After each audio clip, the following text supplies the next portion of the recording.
மக்களே வணக்கம். ஹமாஸ் எவ்வளவு கொடூர புத்தி உடையவன் என்பதற்கு சமீபத்தில் அவர்கள் வெளியிட்ட வீடியோ ஆதாரம். ஏவியேட்டர் டேவிட் என்ற 24 வயது பிணைய கைதியின் வீடியோவே சாட்சி. ஐநா உணவை காசா மக்களுக்கு எடுத்துச் செல்ல முடியாது என்று மறுத்த பிறகு இஸ்ரேல் 600 லாரிகளை காசாவுக்குள் அனுப்பியது. அந்த நேரத்தில் இந்த ஹமாசுகள் ஏவியேத்தன் டேவிட்டின் ஸ்டார்வேஷன் வீடியோவை வெளியிட்டுள்ளார்கள். அக்டோபர் 7ஆம் தேதி பயங்கரவாதிகளால் நோவா ஃபெஸ்டிவலிலிருந்து கடத்தி கொண்டு செல்லப்பட்டவன் இவன். 2 வருடங்களாக இவன் இந்த ஹமாஸ் குகையில் தான் வாழ்கிறான். சமீபத்தில் இவனுடைய சவக்குழியை இவனே தோண்டுவது மாதிரி ஒரு வீடியோவை எடுத்து ஹமாஸ் கொடுங்கோலர்கள் வெளியிட்டுள்ளார்கள். உடம்பு மெலிந்து பேசவே முடியாமல் பலமின்றி அவன் பேசுகிறான் அந்த வீடியோவில்.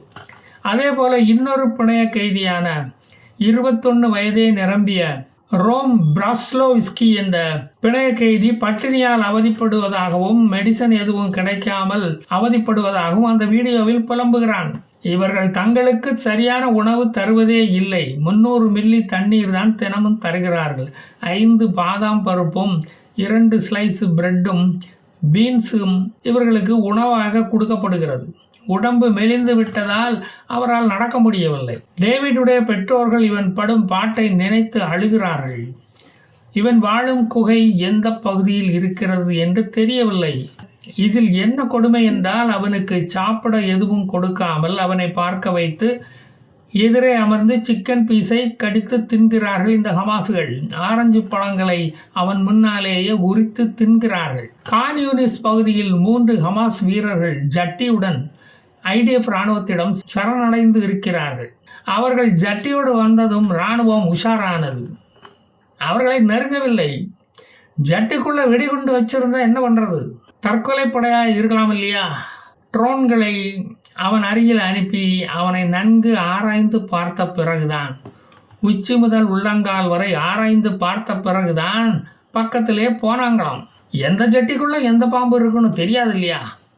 பயம் வருது இல்லை, அதனால தான். ஹமாஸை பார்த்தா பயம் வருது இல்லை, அதனால தான்.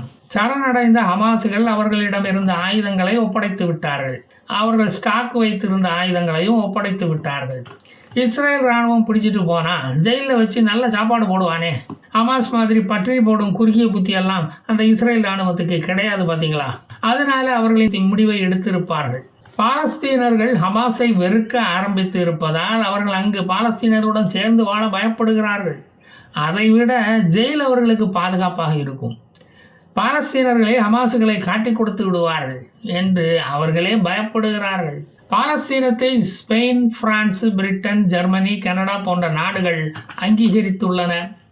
ஒரு அரசாங்கமே இல்லாத ஒரு நிலப்பரப்பை எப்படி அங்கீகரிக்க முடியும்? அரசாங்கம் வர வேண்டுமானால் அங்கு ஒரு தேர்தல் நடக்க வேண்டும். ஒரு தேர்தல் நடக்க வேண்டுமானால் அங்கு அட்லீஸ்ட் 2 அரசியல் கட்சிகளாவது இருக்க வேண்டும். அங்கு இப்போ இருப்பதே எல்லாம் கொலைகார கும்பல் தானே. அவன் தானே அங்கே குடியிருக்கிறான். அரசியல் கட்சிக்கு எங்கே போக? இல்லை தமிழ்நாடு மாதிரி ஒரு மன்னராட்சியை கொண்டு வர வேண்டும். நீங்களா பாலஸ்தீனம் ஒரு ஜனநாயக நாடு என்று எப்படி முடிவு பண்ண முடியும்? நாட்டுப்பற்று உள்ள 2 அரசியல் கட்சிகளுக்கு அவர்கள் எங்கே போவார்கள்? வைகோ மாதிரியோ திருமா மாதிரியோ மக்கள் செல்வாக்கு பெற்ற அரசியல் தலைவர்கள் அங்கே இருக்கவா செய்கிறார்கள்? அட்லீஸ்ட் அங்கே ஒரு டிவி ரிமோட்டை தூக்கி வீசுகிற ஒரு சினிமா நடிகன் இருந்தாலாவது ஒரு கட்சியை ஆரம்பிக்கலாம், மக்களை ஏமாற்றலாம். அதுவும் அங்கு இல்லை. எப்படி பாலஸ்தீனத்தை முதல் மாநிலமாக கொண்டு வருவது? நீட்டை ஒழிப்போம்னு சொல்லியும் அங்கே வர முடியாது. மகளிருக்கு 1000 சிக்கல்ஸ் கொடுப்போம்னு சொல்லியும் வர முடியாது. அதை ஐநா எப்போவோ கொடுக்க ஆரம்பித்து விட்டது. சனாதனத்தையும் அங்கே ஒழிக்க முடியாதே, அதை சொல்லியும் ஆட்சிக்கு வர முடியாது. என்னடா பண்ணுறது? மதுக்கடைகளை ஒழிப்போம்னு சொல்லி பிளக்கார்டும் வீட்டுக்கு முன்னால் பிடிக்கவே முடியாது. வீடு இருந்தால் தானே பிடிக்கிறதுக்கு. உலகிலேயே அதிகமான விதவைகள் இல்லாத பாலஸ்தீனத்தை உருவாக்குவோம் என்றும் சொல்ல முடியாது. அங்கு இருப்பது 3/4 பேர் விதவைகள் தான். வீரமணிக்கும் அங்கு தாலி இருக்கிற வேலையும் இருக்காது. என்னதான் பண்ணுவதுப்பா? இப்படி எக்கச்சக்கமாக வந்து மாட்டிக்கிட்டோமடா பாஸ்கரா. பேசாம பாலஸ்தீனத்துக்கு கொடுத்த அங்கீகாரத்தை ரத்து பண்ணிட வேண்டியதுதான், வேறு வழியே இல்லை. மிச்சம் இருக்கிற டெரரிஸ்ட்டை வச்சா ஒரு அரசாங்கத்தை அமைக்க முடியும். வெளிநாட்டில் இருந்து யார் வந்து ஒரு அரசாங்கத்தை அமைக்க இஸ்ரேலுக்குள்ளே வர முடியும்? இஸ்ரேலு காலை ஒடிச்சிட மாட்டானா? ஐநாவே வேலிக்கு அந்தாண்ட நின்றுக்கிட்டு எட்டி எட்டி பார்த்துக்கிட்டு நிற்கிறான். அப்படியே ஒரு இடைக்கால அரசாங்கத்தை அமைச்சா அது எந்த இடிந்த கட்டடத்தில் செயல்படும்? தேர்தலை எந்த இடிஞ்ச கட்டடத்தில் நீங்கள் நடத்துவீங்க? எங்கே வச்சு ஓட்டை எண்ணுவீங்கப்பா, அதையாவது சொல்லுங்க. எந்த கண்டெய்னர் லாரி பின்னால் தொண்டர்கள் ஓடுவாங்க? ஓட்டுக்கு பணமாக எந்த நாட்டு நாணயத்தை பாலஸ்தீனர்களுக்கு கொடுக்க போறீங்க? இஸ்ரேல் நாணயத்தையா? தேர்தல் நடைபெற யார் பணம் செலவழிப்பார்கள்? தேர்தல் கமிஷனுக்கு நீங்கள் எங்கே போவீங்க? இப்படி பல கேள்விகள் எழுகிறது. ஹமாஸுக்கும் பாலஸ்தீன அத்தாரிட்டிக்கும் பெரிய வித்தியாசம் எதுவும் கிடையாது.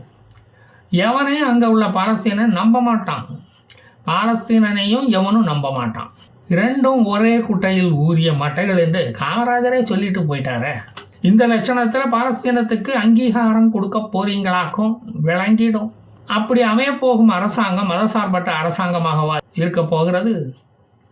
அது ஒரு இஸ்லாமிய அரசாங்கமாகத்தான் இருக்க போகுது. அப்புறம் தலிபான்கள் அரசு உருவாகி ஷரியத்துலா வந்து நிற்கும். இன்னும் சிக்கல் சண்முக சுந்தரம் அங்கே வந்து சேருவார். மத்தளத்துக்கு 2 பக்கமும் இடி கிடைக்கும். பரவாயில்லையா? அமைகிற அரசு இஸ்லாமிய அரசாக இருந்தால் அமைதி எங்கேருந்து வரும்? மயான அமைதி தான் அங்கு வந்து சேரும். சரி, பாலஸ்தீனம் என்ற தனி நாடு உருவாகிவிட்டது என்றே வைத்துக்கொள்வோம். பாலஸ்தீனர்களுக்கு என்ன வேலை அங்கு கிடைக்கும்? கூலி வேலை தான் கிடைக்கும். உடனே காசு அதிகமாக கிடைக்கிறது என்று ராக்கெட் டெக்னாலஜியில் அவன் இறங்க மாட்டான் என்பதற்கு என்ன நிச்சயம்? அதை இஸ்ரேல் மேலே விடமாட்டார்கள் என்பதற்கு என்ன கேரண்டி? பாலஸ்தீனர்கள் வெளிநாட்டு வேலைக்கு போனால் எந்த நாடு அவர்களை ஆரத்தி எடுத்து வேலைக்கு சேர்க்கும்? வேலையில் போகிறத எவனாவது வேட்டிக்குள்ளே எடுத்து விடுவானா? இருக்கிறதையும் கவிக்கிட்டு போயிடும். அது பாலஸ்தீனர்களை 24 மணி நேரமும் கவனித்து கொண்டே இருக்க முடியுமா? பாலஸ்தீன நாட்டின் இன்ஃப்ராஸ்ட்ரக்சரை எந்த இன்ஜினியர் வந்து அங்கு உருவாக்குவார்கள்? இஸ்ரேல் மறுபடியும் ஏவுகணை தாக்குதலால் அதன் மீது தாக்குதல் நடத்தாது என்பதற்கு எந்த உத்தரவாதத்தை யார் தர முடியும்? இஸ்ரேல் சம்மதம் இல்லாமல் நீங்கள் அங்கு ஒரு செங்கலை கூட திருட முடியாது. அது என்ன எய்ம்ஸ் ஆஸ்பத்திரியா? பாலஸ்தீன நாட்டை அங்கீகரித்து விட்டோம் என்று வெறுமனே அறிவித்துவிட்டு காலரை தூக்கிவிட்டு கொண்டால் போதுமா? நிலைமைகள் சரியாகும் வரை உங்கள் நாட்டில் நாங்கள் தங்கிக் கொள்கிறோம் என்று பாலஸ்தீனர்கள் அங்கு வந்தால் ஏற்றுக்கொள்வீர்களா? பாலஸ்தீனத்தை அங்கீகரிப்போம் என்று சொன்ன 2 நாளில் பிரெஞ்சு நேவியில் உள்ள கம்ப்யூட்டரில் உள்ள டேட்டாக்களை எந்த சைபர் திருடனோ ஹேக் பண்ணி எடுத்துகிட்டு போயிட்டான். அதை ஃப்ரீயாக மற்றவங்களுக்கு கொடுக்க போகிறேன்னு வேற சொல்கிறான். சாதாரணமாக சொல்கிறான். சைபர் செக்யூரிட்டிக்குள்ளே போந்து இதை திருடும் அளவுக்கு சக்தி படைத்த இந்த உலகத்திலே இருக்கிற ஒரே ஒரு சின்ன பையனுக்கு தான் அந்த திறமை இருக்கிறது. அந்த துப்பறியும் சாம்பு யார் என்று என்ன கேட்டால் எனக்கு எப்படியா தெரியும்? நான் ஒன்றை மாதிரி தானே. இஸ்ரேல் இனிமேல் இடித்து தள்ளுவதற்கு மடராசாக்கள், ஆஸ்பத்திரிகள், அடுக்குமாடி வீடுகள் இவற்றை எப்போ நீங்கள் கட்டித்தர போறீங்க? இஸ்ரேலியர்களை மீறி உங்களால் ஒரு கட்டணம் அங்கு கட்டிவிட முடியுமா? பிச்சு போடுவான் பிச்சு. அப்படி 2 ஸ்டேட் சொல்யூஷனுக்கு இஸ்ரேல் சம்மதிக்குமா? இஸ்ரேலுடைய அனுமதி இல்லாமல் வெஸ்டர்ன் கண்ட்ரிஸ் வந்து இஸ்ரேலுக்குள் தனி நாடு அமைக்க முடியுமா? பாலஸ்தீனத்துக்கு 1967 இருந்த எல்கைகள் வேண்டும் என்று பாலஸ்தீனம் கேட்பான். இஸ்ரேல் அதை இந்தா வச்சுக்கப்பா, தாராளமாக வச்சுக்கோ என்று தூக்கி கொடுத்துடுவான். பாலஸ்தீன நாட்டுக்கு தலைநகரமாக ஜெருசலத்தின் கிழக்கு பகுதியை பாலஸ்தீனம் கேட்பான்.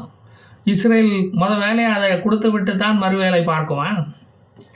எங்கேருந்துடா நீங்கள்லாம் வாரீங்க அங்கீகாரம் கொடுக்கறதுக்கு? ஏன் காசா சிட்டியை தலைநகரமாக பாலஸ்தீனத்துக்கு வைக்க முடியாதா? அல்-அக்ஸா மசூதியை பேர்த்து எடுத்துகிட்டு போய் காசா சிட்டியில் வச்சு தரோன்னு சொன்னால் அது உங்களுக்கு ஓகேயா? காசாவையும் வெஸ்ட் பேங்கையும் இணைத்து ஒரே நாடாக கேட்பார்கள் இந்த பாலஸ்தீனர்கள். இஸ்ரேல் அதை கொடுத்து விடுமா? பாலஸ்தீன அத்தாரிட்டிக்கும் ஹமாஸுகளுக்கும் இதுவரை இந்த விஷயத்தில் ஒத்தே வந்தது இல்லை. இனியா வரப்போகிறது. ஹமாஸ் இந்த அரசு அமைக்கும் பணிக்கே வரக்கூடாது என்று எல்லா பாலஸ்தீனத்தை அங்கீகரிக்கும் நாடுகளும் சொல்லுகின்றன. அப்புறம் அவன் எங்கத்தான் போவான்? அங்கே என்ன கம்யூனிஸ்ட் கட்சியாக இருக்குது போய் சேர்றதுக்கு? இதெல்லாம் நடக்கிற கதையா? 1988 தனி நாடு அமைக்க வாய்ப்பு வந்த போதே அதை தட்டி கழித்தவர்கள் இந்த பாலஸ்தீனர்கள். அப்போதே அமைத்திருந்தால் 138 நாடுகள் அதை அங்கீகரிக்க தயாராக அப்போது இருந்தன. அப்போது அவர்களது தலையில் வேகாத மூளை இருந்ததால் அது நடைபெறவில்லை. அந்த வேகாத மூளைதான் இன்று வரையிலும் சிந்திக்கும் திறன் இல்லாமல் இருக்கிறது. அப்படியே நீங்கள் பாலஸ்தீனம் என்ற நாட்டை உருவாக்க நினைத்தால் அதை அமெரிக்கா வீட்டோ அதிகாரத்தை உபயோகித்து அதை நிராகரித்துவிடும். வேற வேலை இருந்தால் போய் பாருங்கப்பா, எங்கள் உயிரை எடுக்காதீங்க. ஐநா பங்கு பிரித்த போதே ஒத்துக்காத பூனைகள் இனிமேல் அலுமினிய தட்டில் ஐநா போடுவதை தின்று கொண்டு உயிர் வாழ்வதை தவிர உங்களுக்கு வேறு வழி இல்லை. சொன்னா கேளுங்கப்பா, நடக்காததை நினைக்காதீங்க. தண்ணி நாடு வேணுமானா கேளுங்க, கழகங்களை அங்கு அனுப்பி கடைகளை திறக்க வைக்கிறோம். நெஞ்சு பொறுக்குதில்லையே, இதை நினைத்து நினைந்திடினும் வெறுக்குதில்லையே. காரணங்கள் இவை என்னும் அறிவும் இல்லார். பஞ்சமோ பஞ்சம் என்றே நிதம் பரிதவித்தே உயிர் துடிதுடித்தே துஞ்சு மடிகின்றாரே. இவர்கள் துயர்கள் தீர்க்க ஒரு வழி இல்லையே, நெஞ்சு பொறுக்குதில்லையே இந்த நிலைகட்ட மனிதரை நினைத்து விட்டால் என்று பாரதி பாடியது இவர்களுக்கு பொருத்தமாக இப்போது உள்ளது. நான் மீண்டும் வந்து மீதியை சொல்கிறேன். ஜெய் ஹிந்த்.